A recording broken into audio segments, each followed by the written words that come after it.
దివ్యకి కూడా ముళ్ళు గుచ్చింది. నెక్స్ట్ దివ్యకి ముళ్ళు గుచ్చింది మాధురి.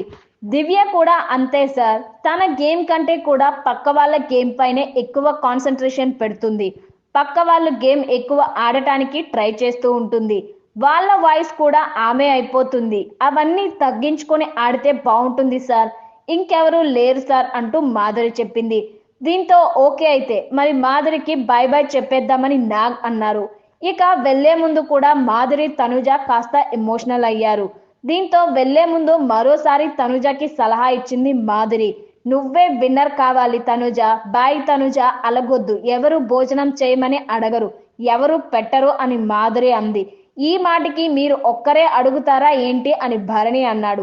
నేను అడుగుతాను అని మాధురి చెప్పింది. మిస్ యూ రాజు, నన్ను మర్చిపోకు అని తనుజ అంది. తనుజ, నేనైతే ఒక్కటే కోరుకుంటున్నాను, నువ్వు గెలిచే వరకు ఏడవకూడదు, స్ట్రాంగ్ గా ఉండాలి, నవ్వుతూ ఉండాలి. నేనైతే నిన్ను 100% విన్నర్ గా చూడాలనుకుంటున్నా. నువ్వు విన్ అయితే నేను విన్ అయినట్లే అని అనుకుంటున్నాను.